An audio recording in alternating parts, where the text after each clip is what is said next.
Bueno, vamos a estar compartiendo en el día de hoy una palabra que se encuentra en el Salmo 20, ¿sí? Salmo 20. Y el título que le da la escritura a este salmo dice oración para pedir la victoria. ¿Cuántos son los que hoy están necesitando una victoria? Dígame ahí donde usted está. Amén, ¿Usted está necesitando una victoria? A ver. amén, amén. Yo creo que casi todos los días, podríamos decirlo, casi todos los días estamos necesitando una victoria. Casi todos los días hay un área de nuestra vida en la cual necesitamos una oración de victoria, ¿verdad que sí? Sí, sí. Necesitamos esa oración de victoria. Bueno, vamos a leer qué pasó en este salmo, quiénes están en este salmo, quiénes son los que hablan, qué es lo que dicen, ¿sí? Vamos a estar compartiendo con todos ustedes esta porción de la palabra, que sea la porción de la palabra, que sea la porción de la palabra el alimento fresco y verdadero que nosotros necesitamos y usted necesita. Perdón. Dice así el Salmo 20. Jehová te oiga en el día de conflicto, en el nombre del Dios de Jacob te defienda. Te envíe ayuda desde el santuario y desde Sión te sostenga. Haga memoria de todas tus ofrendas y acepte tu holocausto. Te dé conforme al deseo de tu corazón y cumpla todo tu consejo. Nosotros nos alegraremos en tu salvación y alzaremos pendón en el nombre de nuestro Dios. Conceda a Jehová todas tus peticiones. Ahora conozco que Jehová salva a su ungido. Lo oirá desde sus santos cielos con la potencia salvadora de su diestra. Estos confían en carros y aquellos en caballos, mas nosotros del nombre de Jehová nuestro Dios tendremos memoria. Ellos flaquean y caen, mas nosotros nos levantamos y estamos en pie. Salva Jehová, que el Rey nos oiga en el día que lo invoquemos. Amén.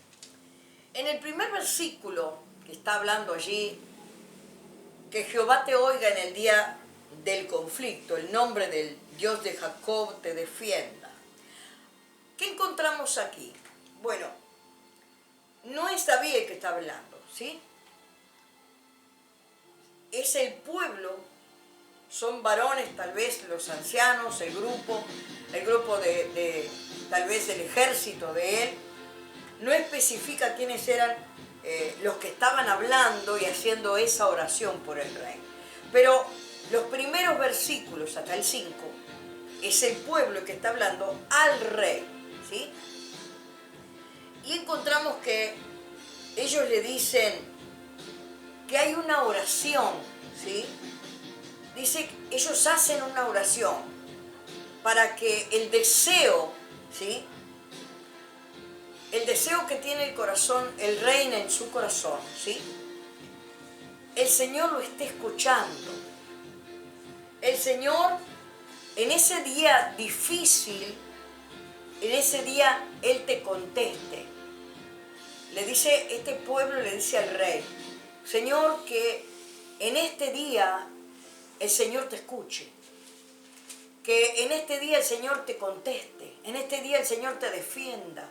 En el día malo, el Señor pueda estar contigo. ¿Cuántos de nosotros podemos haber estado en esta situación que necesitábamos que alguien orara por nosotros?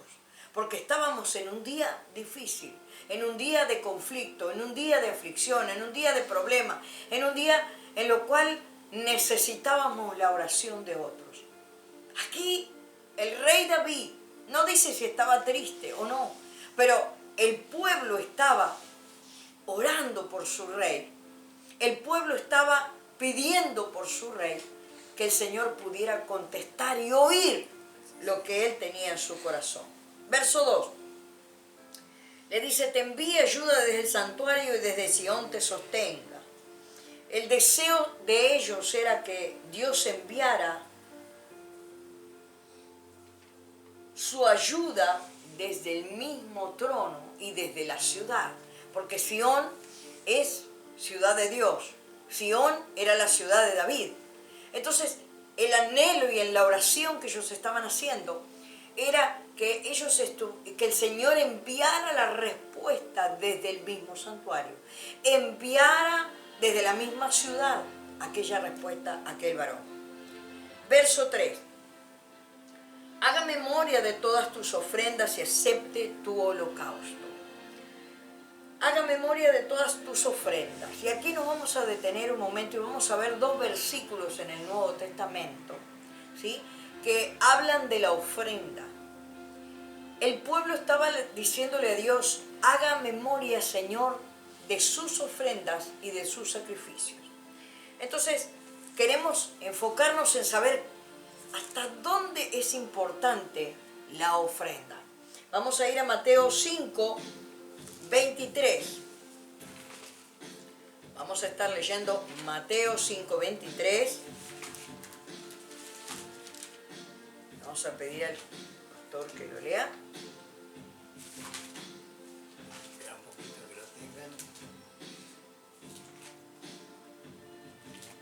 ¿Lo leemos? ¿Sí? La palabra de Dios dice así. Mateo 5, 23. Dice, por tanto, si traes tu ofrenda al altar y allí te acuerdas de tu hermano, tiene algo contra ti, deja allí tu ofrenda delante del altar y anda a reconciliarte primero con tu hermano. Y entonces ven y presenta tu ofrenda. ¿Qué le está diciendo Jesús acá a través de esto? Le dice, cuando vas a llevar la ofrenda al altar, revisa, reflexiona. ¿Tienes alguna ofensa contra alguien? ¿Tienes algún rencor? ¿No has perdonado a alguien en algún momento? Bueno, entonces dice el Señor, bueno, si hay algo que aparece ahí en tu vida, deja la ofrenda. Deja la ofrenda. Ve, arregla tus cuentas Salvación con la persona y después vienes y dejas la ofrenda. ¿Hasta dónde puede llegar a ser importante que el Señor reciba mi ofrenda? ¿Sí? En este caso, cuando el resentimiento está, cuando la falta de perdón está, la ofrenda no es recibida. Por eso el Señor dice y detiene la ofrenda en el altar hasta que uno vaya y arregle las cuentas. Estemos de acuerdo. Cuando uno arregla las cuentas de la falta de perdón, allí recién la ofrenda puede ser recibida. Si no, mientras está detenida en el altar, Dios no la recibe. Ahora vamos a ir a ver otro versículo que habla de la ofrenda y se encuentra en Marcos 12, 41. ¿Sí?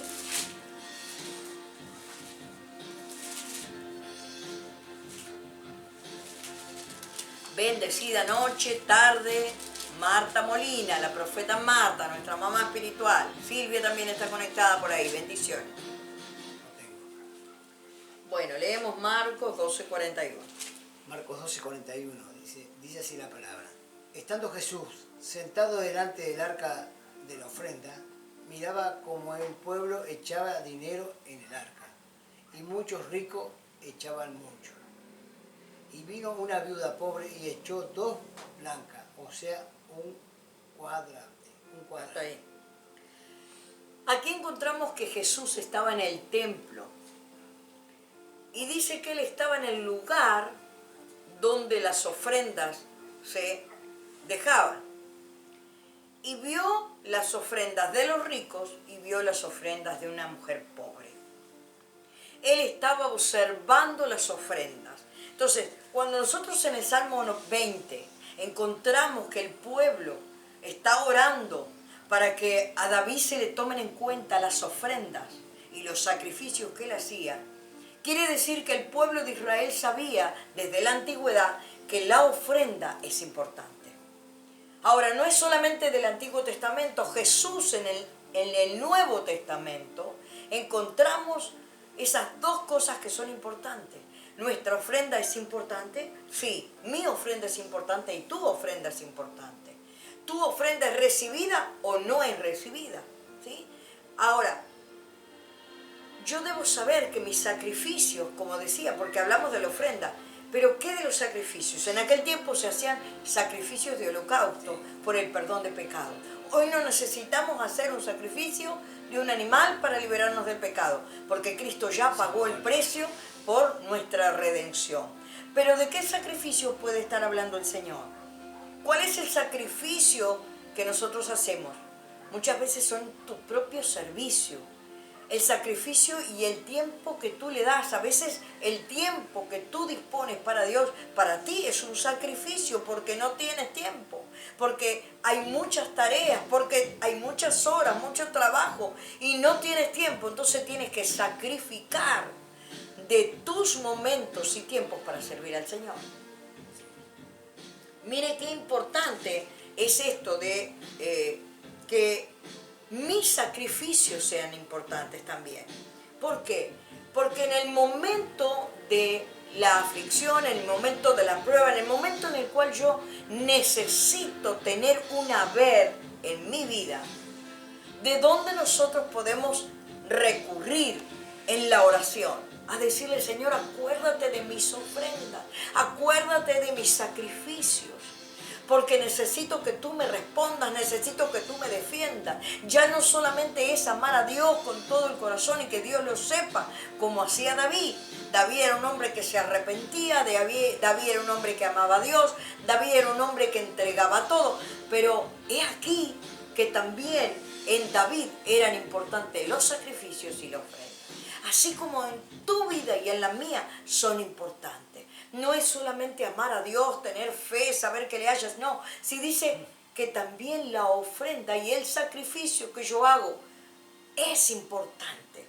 A la hora de una necesidad urgente, yo puedo decirle, Señor, acuérdate de las ofrendas. Acuérdate, y cuando estamos orando por alguien, porque en este caso era el pueblo orando por el rey, y tal vez en algún momento a ti te encuentras en una situación orando por una autoridad tuya, porque en ese momento era la autoridad, y tú dices, Señor, acuérdate de sus ofrendas, acuérdate de sus sacrificios, acuérdate de su disposición y tiempo de amor que deja en la obra. Nuestra oración enfocada a que sabemos que esa persona entrega todo y hace todo por el Señor. Entonces no hay nada que se pueda escapar a la respuesta. Dios va a tener que responder sí o sí. Entonces es importante que nosotros sepamos que tu ofrenda y que tu sacrificio cuentan mucho a la hora de que Dios también pueda responder. No es solamente una oración contestada a través de lo que yo pueda orar. Tu ofrenda y tu sacrificio tienen un peso celestial a la hora de contestar una oración, a la hora de pedir, a la hora de clamar. Tu ofrenda y tu sacrificio tienen un peso espiritual. Yo quiero que lo recuerdes a esto. Tu ofrenda y tu sacrificio, tu tiempo de amor para la obra del Señor tiene su peso espiritual. Y Dios lo tendrá en cuenta. Dios lo va a tener en cuenta. Vamos a ir al verso 4, que dice, te dé conforme al deseo de tu corazón y cumpla todo tu consejo. Este pueblo le decía al Señor y le oraba, que el Señor te dé, que te conceda, que seas favorecido en los planes y en los deseos, en los propósitos. Y acá vamos a enfocarnos un poquito en lo que cada uno de nosotros pueda estar haciendo, ¿sí? En tu corazón, vamos a centrarte en tu corazón. Vos céntrate en tu corazón y yo me voy a centrar en el mío. A la hora de desear y anhelar y que se le conceda a otro algo, que sea favorecido otro, en tus oraciones. A veces es fácil cuando son nuestros amigos, nuestra familia, los de los más cercanos. Pero he aquí que si yo tengo que desearle que los propósitos del patrón, los propósitos, los deseos del corazón del patrón, los deseos del corazón de yo que sé, una autoridad, el presidente. presidente, el intendente, y estés orando por una autoridad, sean concedidos, sean escuchados, sean atendidos, que el Señor le pueda dar de acuerdo a lo que en el corazón está deseando esa persona. Yo puedo desearle, así como le deseo a los míos, desearle a los demás el deseo del corazón de que se le cumplan los propósitos. ¿Está en mí ser tan generoso a la hora de orar y desear la buena voluntad de Dios sobre aquellos que ni siquiera conozco, simplemente sé que son autoridad? Examinemos esa área de nuestra vida. O solamente nosotros oramos por la chacrita, como decimos, y nos olvidamos del resto del campo, del resto de las estancias. Oramos por la chacrita personal. Le deseamos a la chacrita personal solamente a ellos. Pero es aquí que Dios nos manda a orar por otras autoridades, porque dice que las autoridades tienen que orar. Y yo me pregunto, a la hora de orar por tu esposo, que es autoridad sobre ti, ¿sí?, que está autoridad en Cristo, ¿tú le deseas lo mejor? ¿Tú deseas que Dios le concede las peticiones de tu corazón? ¿O estamos orando en contra? ¿Cómo estamos? ¿Cómo está tu No, corazón? concédeme las mías, Señor. Las de él no, las mías. Sí, A la hora de ese lugar donde vos trabajás y tenés un patrón, y tal vez no es de los mejores patrones, sino de los más difíciles, ¿orás que el Señor te conceda las tuyas o las de él? Porque acá ellos estaban pidiendo por la autoridad que los gobernaba. Y estaba el pueblo pidiendo que se les concediera lo que tenía David en su corazón. ¿Qué es lo que tiene en su corazón el Señor? ¿Qué es lo que tiene en su corazón las autoridades que están por encima de nosotros? Somos capaces de hacer una oración de fe, una oración de amor, una oración desinteresada. Somos capaces de llegar a anhelar que los propósitos de otro, donde yo no tengo arte ni parte, se le cumpla. Yo puedo llegar a extenderme en una oración así, porque es extender. Ya nos salimos de nuestro territorio y nos extendemos hacia otra cosa que ni siquiera tenemos nada que ver. Vamos al versículo número 5. Qué lindo es poder orar no solamente por nosotros, sino también por aquellos que están necesitados. Y yo siempre digo que también es una ofrenda, que es una siembra, poder orar por las otras personas, no solamente por la chacrita, como decía, sino también por aquellos que están necesitando. Quizás a veces Dios pone un nombre que nosotros ni sabemos, Dios nos trae un nombre para que nosotros oremos. Qué lindo que podamos ser obedientes y orar por esa persona, pero orar también por toda la congregación, orar por todas las familias, orar por los niños, por los hijos, ¿no? Orar por aquellos pastores, por que no están en el grupo nosotros, pero también orar por los apóstoles, no solamente por los apóstoles que son nuestra cobertura, sino también orar por los demás también, porque ellos también necesitan que Dios esté haciendo una obra en ellos. Versículo 5 dice: nosotros nos alegramos en tu salvación y alzaremos pendón en el nombre de nuestro Dios. Conceda a Jehová todas tus peticiones. Lo vuelve a repetir en este versículo número 5. Ellos se alegraban en la salvación de su rey.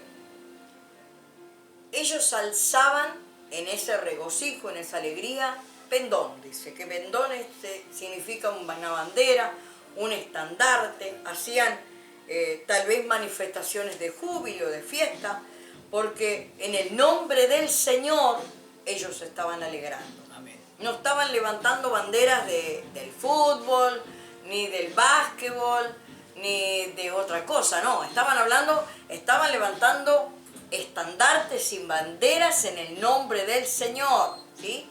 Y estaban allí alegrándose en la salvación que traían para su rey. Vamos ahora al versículo 6, que dice: ahora conozco que Jehová salva a su ungido, lo oirá desde sus santos cielos con la potencia salvadora de su diestra. Aquí en este versículo hay un cambio, ¿sí? Hay un cambio de forma de manifestarse. Hasta el versículo 5 era una oración.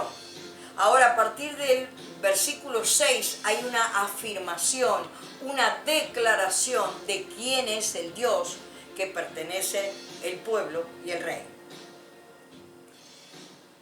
Y allí dice que hay una confianza puesta, porque de ninguna manera yo puedo afirmar, de ninguna manera yo puedo declarar, de ninguna manera puedo manifestar una afirmación, una aseveración sobre algo si no tengo confianza en lo que estoy hablando. Cuando uno tiene plena confianza, afirma, se afirma en la conversación, se afirma en la frase, se afirma en la declaración, ¿verdad? Pero porque hay una confianza plena. ¿Y dónde encuentro eso? Cuando él dice allí, ahora yo conozco. O sea que ellos habían visto, habían vivido que ese era un Dios grande, que hacía milagros, traía salvación, hacía maravillas, traía libertad, sanaba y los defendía de la guerra. Ahora yo conozco, decía, ¿sí? Y él hablaba de, el pueblo le dice, con la potencia salvadora en su diestra. Esto me estaba indicando que ellos estaban mirando a Dios como el jefe de los jefes de todos los ejércitos. El mayor de todos los mayores, ¿sí? El ejército de Jehová y él en la cabeza.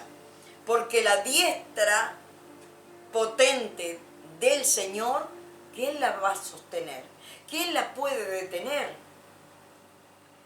Entonces, ellos estaban identificando a ese Dios como un Dios todopoderoso, tremendamente, porque en la guerra Dios puede dar la victoria o puede frustrar esa guerra. Él tiene toda la potencia, toda la autoridad, su diestra puede levantarse y dar victoria, como su diestra puede bajar y darles la derrota. Y ellos lo sabían porque lo habían vivido. El pueblo de Israel había vivido derrotas y había vivido victorias. Y sabían cuándo era Dios que les daba la victoria y cuándo Él permitía que fueran derrotados por causa de su desvío, por causa de su pecado, por causa de todas aquellas cosas que el pueblo de Israel se rendía en vez de conceder a Dios toda su vida. Vamos a ir al verso 7, que dice: y estos confían en carros y caballos, estos confían en carros y aquellos en caballos, mas nosotros del nombre de Jehová nuestro Dios tendremos memoria, ¿sí? Hace referencia a estos, entre comillas. ¿A quién se estaba refiriendo cuando dice estos? El pueblo se estaba refiriendo a los enemigos, a los que estaban haciéndole la guerra, a los que habían venido a oprimir al rey, a los que venían a sitiar y a rodear todo aquello. El pueblo era el que estaba creyendo, pero estos eran los que no creían, ¿sí? Estos son los que no ponen la confianza en Dios, mas la ponen en carros y caballos. ¿Qué significa eso? Significa que hay personas que están poniendo su confianza en cosas creadas por el hombre, los carros. Cosas creadas por el hombre. Los carros es simplemente un simbolismo, no me vaya a malinterpretar que el auto usted no lo puede tener, no. Hablamos de carro señalando cosas creadas por el hombre. Hablando de caballos, que es la creación de Dios. El hombre puede poner su confianza en lo que perece. Y por eso dice, estos ponen su confianza en aquellas cosas. Material. Pero nosotros lo ponemos en el nombre de nuestro Dios. que es el dueño de toda la creación. Y es el que ha creado todas las cosas. Y nosotros vamos a tener memoria de sus milagros, de su salvación, de sus maravillas. Vamos a tener memoria de su liberación. Vamos a hacer memoria de todo lo que Dios ha hecho para nosotros. Ahora, aquellos que ponen su confianza en las cosas naturales y terrenales y en la creación, ¿memoria de qué van a hacer? Si eso no los van a poder salvar, no, esas cosas no los van a poder libertar. Esa gente en la cual tal vez hemos puesto confianza en persona, no me van a ayudar a liberarme, a salvarme, a tener vida eterna. No me van a traer un milagro de parte suya. No, eso solamente lo hace el Dios Todopoderoso. Vamos al versículo número 8. Ellos flaquean y caen, mas nosotros nos levantamos y estamos en pie. ¿Por qué? ¿Por qué flaquean y caen? Porque esos dioses en los cuales ellos habían puesto su confianza, de ninguna manera los van a levantar. De ninguna manera los van a ayudar en el momento del conflicto, en el momento de la aflicción, en el momento de la opresión, en el momento de la enfermedad, de la muerte. Esas confianzas en cosas terrenales o en cosas creadas por el hombre, de ninguna manera van a ayudar al hombre a salir de allí y a traer una ayuda especial. Mas nosotros, decía él, ellos nos levantamos y estamos en pie. ¿Por qué? Porque hemos creído en el Todopoderoso que hace y deshace en toda su voluntad. Él fue el que designó a su Hijo amado para que trajera a la tierra salvación y vida eterna. Él es el que creó, pero también es el que ideó la salvación. El pueblo de Israel claramente decía: nosotros todo lo que hacemos, lo hacemos en el nombre de nuestro Dios. Y el último versículo dice: salva Jehová, que el Rey nos oiga en el día que lo invoquemos. Este es un tiempo en el cual encontramos, como aquí, como en este salmo, dos tipos de personas. Los que son pueblo de Dios y creen en el Dios Todopoderoso, y los que no creen en Dios y están poniendo toda su confianza, toda su fe en cosas que perecen. Los enemigos pueden estar rodeando tu vida, los enemigos pueden estar rodeando el campamento, pueden estar rodeando todas las cosas, pero en el Dios que nosotros creemos nos puede dar la victoria. Su potente diestra de justicia nos puede dar la victoria y a ellos les puede dar la derrota. Por eso debemos siempre proclamar, como decía acá, proclamando, declarando, estableciendo en ese Dios que yo conozco. Ahora yo te conozco. Ahora yo conozco que Él es el Dios Todopoderoso.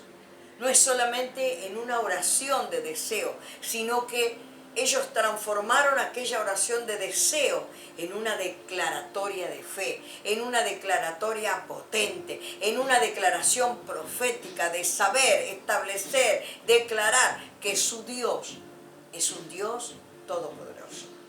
Que el nombre de Dios es más poderoso que cualquier ídolo, tal vez de trapo, de yeso, de madera, tal vez ideales, ¿sí? Porque tal vez no es algo tangible que lo podamos ver. A veces son ídolos que son invisibles, ¿sí? Que no se ven, pero que están dentro de nosotros, de nuestros corazones o pensamientos, que son las famosas estructuras mentales a las cuales son nuestra idolatría, ¿sí? Pero Dios es más fuerte que todo aquello. Dios puede libertar a esa humanidad esclava en ese momento. ¿Por qué? Porque mi confianza tiene que estar en Él. Hemos visto muchos milagros. Los que llevamos ya mucho tiempo en el Evangelio, hemos visto mucha salvación. Hemos visto muchas personas cambiadas y transformadas por el poder del Espíritu Santo. No es por el hombre, es por el poder del Espíritu Santo. Hemos visto muchos milagros. Milagros que tal vez para algunos son pequeños, pero hay otros que son milagros fuertes, grandes. Entonces, ¿qué debemos hacer? Debemos proclamar, debemos hablar, debemos mostrar el nombre y hacer todo en el nombre del Señor.